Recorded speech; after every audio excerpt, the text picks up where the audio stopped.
हैदराबाद की उस माँ को मैं सलाम कहता हूँ जिन्होंने बैरिस्टर असदुद्दीन ओवैसी जैसे औलाद को जन्म दिया।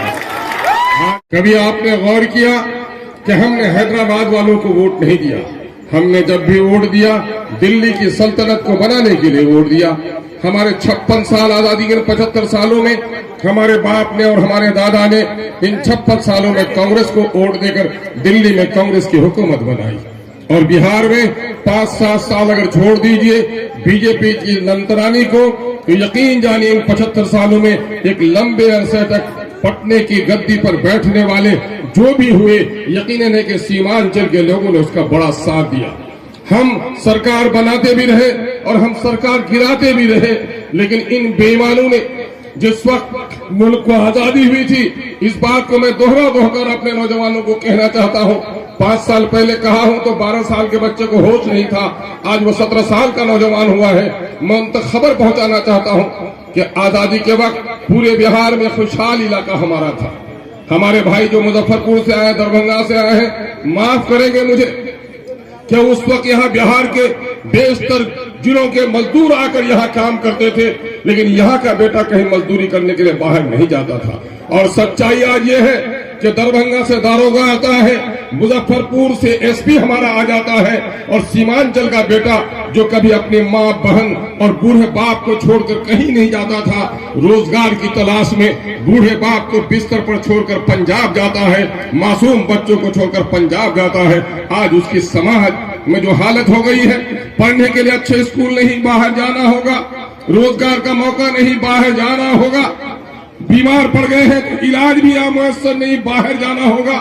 दिल्ली से हम कमा के लाते हैं, पटने से हम कमा के लाते हैं, हम मीरठ और मलियाना से कमा के लाते हैं, सिर्फ अपने बाप के लिए, अपनी बेटी के लिए, अपने बहन के लिए नहीं, बल्कि उसमें से 30 रुपए बिहार की सरकार को हम टैक्स देते हैं और तकरीबन 20 रुपए दिल्ली की सरकार को टैक्स देते हैं। लेकिन इन बेईमानों ने हमारे पैसे को लेकर दिल्ली को सजाया है, पटने को सजाया है और हमको बर्बाद कर दिया है, जिसकी लड़ाई बैरिस्टर असदुद्दीन ओवैसी ने यहाँ पर आगाज किया है।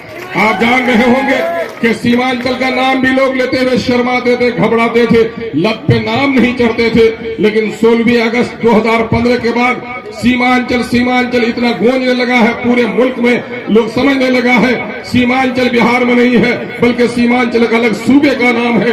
हमारा बच्चा दिल्ली और पंजाब में रहता है तो अपने आप को बिहारी नहीं, बल्कि जब वो कहता है कि मैं सीमांचल का हूँ, तो मिल्लत का कोई फर्ज से गला लगा लेता है कि वही सीमांचल है जहाँ बैरिस्टर असदुद्दीन ओवैसी की वजह से 5 लोगों को जिताकर असेंबली में भेजा। लोग कद्र मंजिलत की नजर से देखता है। जानते हैं दिल्ली में इज्जत बढ़ गई, हैदराबाद में इज्जत बढ़ गई, जहां सुना के कोचा धमन से है, अरे वहीं से हो जहां से गोल टोपी वाले हाजी साहब को जिताया एमआईएम के लोग ने, आओ तुमको गले लगा लेते हैं।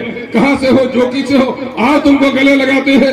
कहां से हो, अमोर से हो, गले लगाते हैं। बादलवन से हो, गले लगा लेते हैं। इतनी इज्जत हमारे उन परदेसी नौजवानों की बढ़ गई थी, लेकिन जब इन 4 दगाबाजों ने धोखा दिया तो आज हमारा बच्चा उन लोगों से मिलते हुए घबराता है और शर्माता है और गलती से कह देता है तो कि मैं सीमांचल का हूं, तो कहता है इन 4 मीर जाफरों में से किस मीर जाफर की बस्ती के तुम रहने वाले हो। मेरा नौजवान गर्दन को झुका लेता है।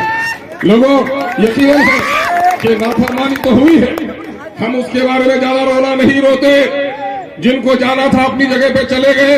मुझे इस बात पर खुशी है कि कोचा धमन की जनता जिसने एमएलए की तकदीर लिखी है वो चला गया है, लेकिन जमात वही की वही खड़ी है। इसके लिए मैं आपको मुबारकबाद देना चाहता हूं। आपने देखा होगा कि इन 75 सालों में, बल्कि इन 10-20 सालों में भी हमारे मीडिया के साथी यूट्यूबर्स, हमारे बच्चे फेसबुक में जो देखते हैं, कभी भी असेंबली में इतने सवाल न उठे। उर्दू का सवाल कौन उठाएगा? एमआईएम उठाएगी, अख्तर उल ईमान उठाएगा। मौलवियों का सवाल कौन उठाएगा? तनख्वाह नहीं मिलती। मदरसे के मसाइल कौन उठाएगा? कौन उठाएगा? एमआईएम उठाएगी। बाबर की मॉब लिंचिंग होती है, कौन उठाएगा? इस्मत लुटती है मासूम बच्चों की, असेंबली में कौन उठाएगा? गुलनाज जलाकर मारी जाती है वैशाली में, कौन बात उठाएगा? तो एमआईएम उठाएगी। सरोवर 35 साल चलाकर मारी जाती है, कौन बात उठाएगा? तो एमआईएम उठाएगी। सैलाब से तबाह है सीमांचल, कौन बात उठाएगा? एमआईएम उठाने की बात करेगी। जब पेदर पे हम लोगों ने पटना के इन बेईमानों को बेनकाब किया, एक एक मसले पर हम लोगों ने आवाज उठाई तो उनके पेट में ऐंठन हो गई और वो बर्दाश्त नहीं कर सका। जिस तरह से चोर और डाकू अंधेरे को पसंद करता है, चिराग को पसंद नहीं कर सकता, ठीक इन लोगों ने हमारे चिराग को बुझाने का काम किया।